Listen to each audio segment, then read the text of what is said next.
அத்தியாயம் 38. உதய் ஆதித்தனின் கார் விபத்தில் சிக்கிய வீடியோவை பார்த்தது முதலே தளிரின் உறக்கம் பறிபோயிருந்தது.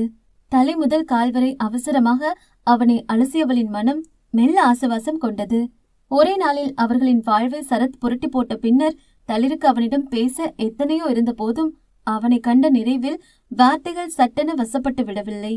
குறைந்தபட்சம் அவனை அணைத்துக் கொண்டு தன் வேதனையை பகிர நினைத்தாலும் அவளால் முடியவில்லை. எங்கே தன்னுடைய சிறு கண்ணசைவும் உதைக்கு பாதகமாய் முடிந்துவிடக் கூடாது என்று அவள் மனம் வெதும்புவதை அவள் மட்டுமே அறிவாள். மனமெங்கும் அவனுக்கான நேசம் ததும்பிய போதும் தன்னையே கட்டுப்படுத்தி அவனை நெருங்காது இமைமீற துடித்த கண்ணீரை உள்ளெழுத்தவாறு விழிகளால் அவனை தழுவி நின்றவளிடம் கலவையான உணர்வுகளின் பிரவாகம். இன்னும் எவ்வளவு நேரண்டி பாத்துட்டு இருப்ப என்று உதய் மெல்ல அவளை நெருங்க, எத்தனை முறை சொன்ன, ஆனா எதையும் கேட்கல, அப்படி என்ன பிடிவாதம் என்று கோபமும் கண்ணீருமாக கேட்ட தளிருக்கு விபத்தை உதய் திட்டமிட்டு நடத்தியது குறித்து தெரியாது. நாசி விடைக்க ததும்பிய கண்ணீரை உள்ளெழுத்து கொண்டு அவனை ஏறிட்டு பார்த்தவள், ரொம்ப வலிக்குதா என்றவாறே கட்டு போடப்பட்டிருந்த கருத்தை மெல்ல வருடி கொடுத்தாள். வலிக்குதான் கேட்ட, இனி வலி இருக்காது என்று நெருங்கியவனிடம் கள்ளச்சிரிப்பு. என்ன?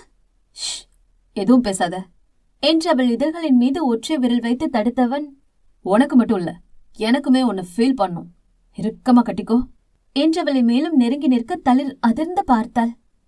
என்ன பாக்குற, நீதானே என்ன ஃபீல் பண்ணுன்னு சொன்ன, என்னால ஒரு கையால எப்படி உன்னை முழுசா ஃபீல் பண்ண முடியும், அதான் உன்னை கட்டிக்க சொல்றேன் என்று சொல்ல தளிருக்குமே அவனை ஆறு தழுவி கொள்ளும் வேகம் அவள் அணுவெங்களும் எழுந்தாலும் அதை செய்ய முடியாமல் நின்றவளின் அவ அறிந்தாற் போல உதய் அவளை கட்டிக்கொள்ள மௌனமாக நின்றிருந்தாள். ஆம், இன்று நேற்றல்ல, பலமுறை அவன் மார்பில் தஞ்சம் கொண்டு ஒரு மூச்சு அழுதுவிட சொல்லி அவளின் மனம் கெஞ்சிய போதும் விடாப்பிடியாக இருந்தவள் இப்போதும் தனக்கு வேலையிட்டு இருந்தாள். இப்படியே எப்படி நீ என்ன முழுசா ஃபீல் பண்ண முடியும் என்று கேட்டுக்கொண்டே அவள் கையை தன்னை சுற்றி படர விட்டவன், நடந்து முடிஞ்சதை பத்தி நீ பேசி எதையும் கேட்க எனக்கு விருப்பம் இல்ல.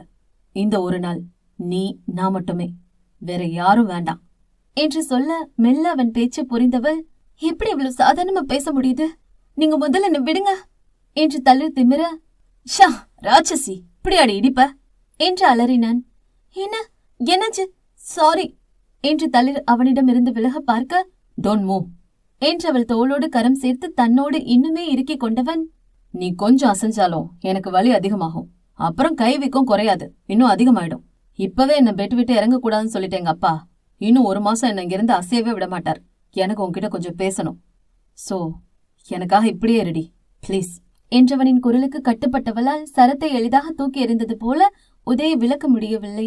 அவன் வேண்டும், ஆனால் அவள் வேண்டுவது அவனுக்கு தெரியக்கூடாது என்று கிட்டத்தட்ட திரிசங்க சொர்க்கத்தில் அல்லாடி கொண்டிருந்த பெண்ணிற்கு அவனிடம் பேசுவதற்கு எத்தனையோ உண்டு.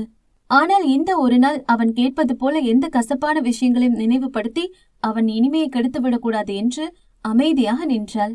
ஆனால் உதய்க்கு அப்படி கட்டுப்பாடுகள் எதுவும் இல்லை. மனம் நிறைந்தவளை கட்டிக்கொண்டு சுகமாக அவள் கழுத்தில் ஆழ முகம் புதைத்து அவள் சுகந்தத்தை சுவாசத்தில் கோர்த்திருந்தான். இருவருக்குமே இந்த நொடி இப்படியே உறைந்து விடக்கூடாதா என்ற எண்ணமே அதிகரித்தது. ஏண்டி எனக்கு சொல்லாம உன் வீட்டுக்கு போன, எப்படி போகலாம் என்று அவள் கன்னத்தில் அழுத்தமாக முத்தமிட அவளிடம் கனத்த அமைதி. என்னமோ இப்போ நீ என்னை விட்டு ரொம்ப தள்ளி போயிட்ட மாதிரி இருக்கு தளிர், அப்படி நீ செய்யறப்பதான் எனக்கு உன்னை விட்டு விலகவே கூடாதுங்கிற வேகம் அதிகமாகுது என்று மறுக்கண்ணத்திலும் முத்தமிட்டான். அம்மா ரொம்ப திட்டாங்களாடி என்று நெற்றியில் முத்தமிட்டு கேட்க திடுக்கிட்டு அவனை பார்த்தாள். அக்கா சொன்னாங்க, அவங்க பேசினதுக்கு நான் சாரி கேட்டுக்கிறேன் என்று அவள் விழிகளில் முத்தமிட்டவன், பிளீஸ், அவங்க என் மேல இருக்க பாசத்துலதான் அப்படி பேசியிருப்பாங்க, யாருமே இதெல்லாம் எக்ஸ்பெக்ட் பண்ணல.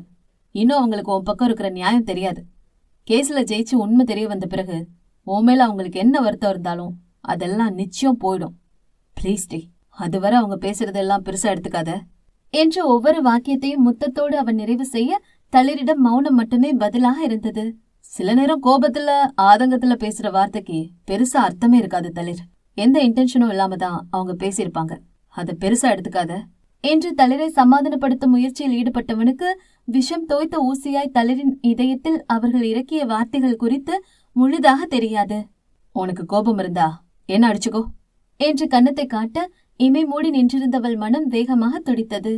தளிர் என்று ஏக்கம் சுமந்த குரலில் உதய் அழைக்க அதை உணர்ந்தாலும் அவனுக்கு பதிலளிக்காமல் நின்றிருந்தாள்.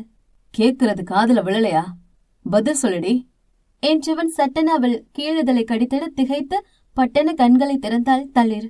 உதய் என்று அவள் முடிக்கும் முன்னமே அவள் இதழ்களை அழுத்தமாக சேர்ந்து ஆழ முத்தமிடவும் திமிர முடியாமல் நின்ற தளிர் ஒரு கட்டத்தில் விடுங்க என்று அவனிடமிருந்து விலகவும், தள்ளி போகாதடி என்று அவளின் மெல்லிய விலகலை உடனே நிறைத்து விட்டவன், சொல்லு, உனக்கு கோபம் இல்லையே என்று கேட்டு அதற்கும் ஒரு முத்தத்தை அவள் மூக்கின் மீது வைக்க அவனை முறைத்த தளிர், இல்ல என்றால் வேகமாக. நீ எதை பத்தியும் கவலைப்படாத.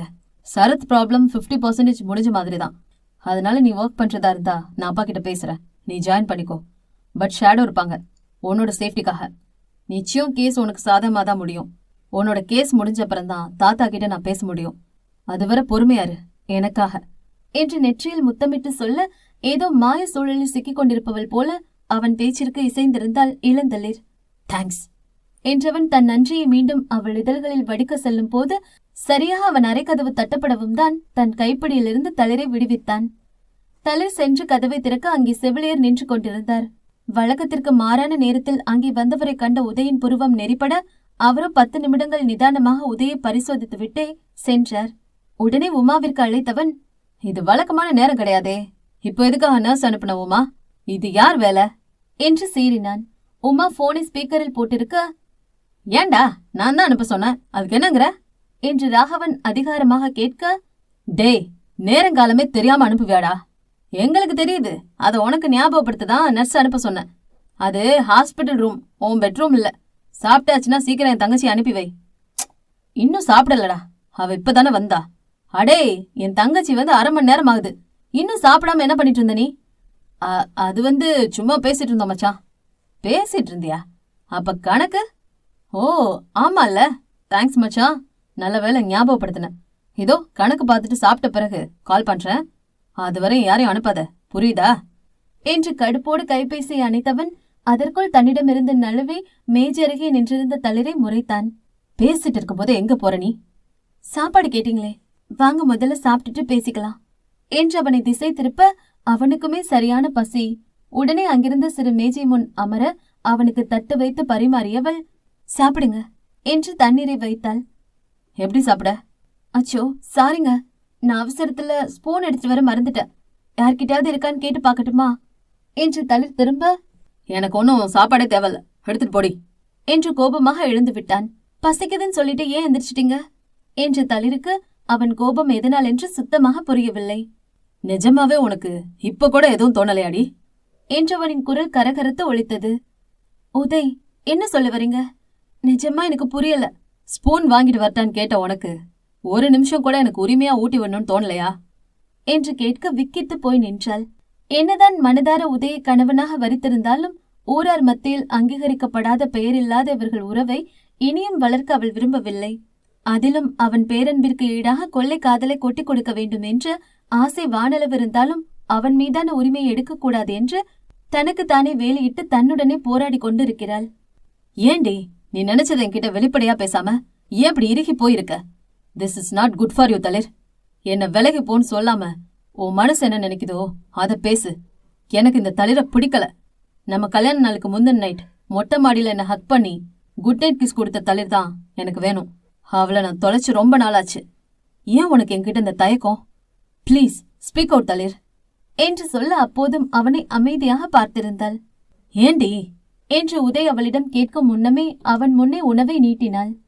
ஆனால் உதய் வேண்டாம் என்பது போல அழுத்தமாக அமர்ந்திருக்க, சாரி என்றவளின் கண்களில் கண்ணீர் ததும்பியது. அவள் கண்ணீரை துடைத்த இமைகளில் முத்தமிட்டவன், இப்ப வீட்டுல இருக்க யாருக்கும் சொல்லி புரிய வைக்க முடியாது. கேஸ் முடிஞ்ச பிறகு அம்மா அப்பா தாத்தா எல்லாரையும் கூட்டிட்டு வந்து முறைப்படி பேசுற. கேஸ் முடிஞ்ச ஒரே மாசத்துல நம்ம கல்யாணம். ப்ளீஸ் அது வரைக்கும் நீ யார பத்தியும் கவலைப்படாத, எதையும் யோசிக்காத, எந்த ஸ்ட்ரெஸ்ஸும் எடுத்துக்காம ஃப்ரீயா இரு, புரியுதா என்றிட மேலிதழை கடித்து தன்னை கட்டுப்படுத்திக் கொண்டு அமைதியாக அவனை பார்த்திருந்தாள். புரியுதாடி என்றவன் அவள் நெற்றி முட்ட ஆம் என்பது போல தலையசைத்தாள். வாய திறந்து சொல்ல மாட்டியா என்று கேட்க கண்ணீரை உள்ளிழுத்து, போதும் நிறைய பேசிட்டீங்க, முதல்ல சாப்பிடுங்க என்று ஊட்டிட கையை அவள் புறமாக திருப்பினான். நீங்க சாப்பிடுங்க முதல்ல நீ என்றவன் அடமாக நிற்க வேறு வழி இல்லாமல் முதல் கவளத்தை உண்டவள் அதற்கடுத்து அவனுக்கு வேகமாக ஊட்டி முடித்தாள். சாதோ ரசம் கொண்டு வந்திருக்க இதுவே வயிறு ஃபுல் ஆயிடுச்சு, இடமில்ல, ரசம் மட்டும் கொடு என்றதும் ரசத்தை டம்ளரில் ஊற்றியவள் அவன் கையில் கொடுக்காமல் அதையும் தானே அவனுக்கு புகட்டி இருந்தாள். அதில் உதயின் வயிறோடு மனதும் நிறைந்து போக அப்படியே சுவரில் சாய்ந்து தளிர் பாத்திரங்களை அடுக்கி வைக்கும் அழகை ரசித்திருந்தான். அதே நேரம் பாத்திரங்களை எடுத்து வைத்துக் கொண்டு இருந்தவனின் பார்வையும் நொடிக்கு ஒரு முறை அவனை தொட்டு மீண்டது. என்ன பாக்குற? ஒண்ணுமில்ல என்று தட்டை கழுவி விட்டு வந்தவள் பார்வை இப்போதும் அவனை தழுவியது. அதை கண்டு உதயின் புன்னகை இன்னுமே அழகாய் விரிந்தது. உங்களுக்கு ஏதாவது சொல்லணுமா என்றவளின் குரலை சமையல் எப்படி இருந்தது என்று ஒரு வார்த்தை சொல்ல மாட்டாயா என்பதாக இருப்பதை கண்டு கொண்டவன் வேண்டுமென்றே அவளை சீண்ட, என்ன சொல்லணும் என்றான். இல்ல, உங்களுக்கு ஏதாவது வேணுமா என்றதும் தான் தாமதம். கேட்டது கிடைக்குமா என்று அழுத்தமாக வந்து விழுந்தது அவன் வார்த்தைகள். என்ன வேணும்னு முதல்ல சொல்லுங்க. அர்ஜென்ட்டா ஒரு ஹக் அண்ட் 7 கிஸ் வேணும்டி என்று பொங்கிய சிரிப்பை மீசை கடியில் பதுக்கிக் கொண்டு அவன் கேட்க, ச்சே, உங்களை போய் கேட்ட பாருங்க, என்ன அடிச்சுக்கணும், நான் கிளம்புறேன். ஹேய், கணக்கு முடிக்கிறேன்னு சொல்லிட்டு வந்துட்டு எங்கே கிளம்புற? உட்காரு என்று கையை பிடித்து அமர்த்தியவன், ஆரம்பிக்கலாமா என்று கிறுக்கமான குரலில் கேட்க, என்ன ஆரம்பிக்கணும்? கணக்குதான். நான் உங்களை பார்த்துட்டு போகதான் வந்தேன்.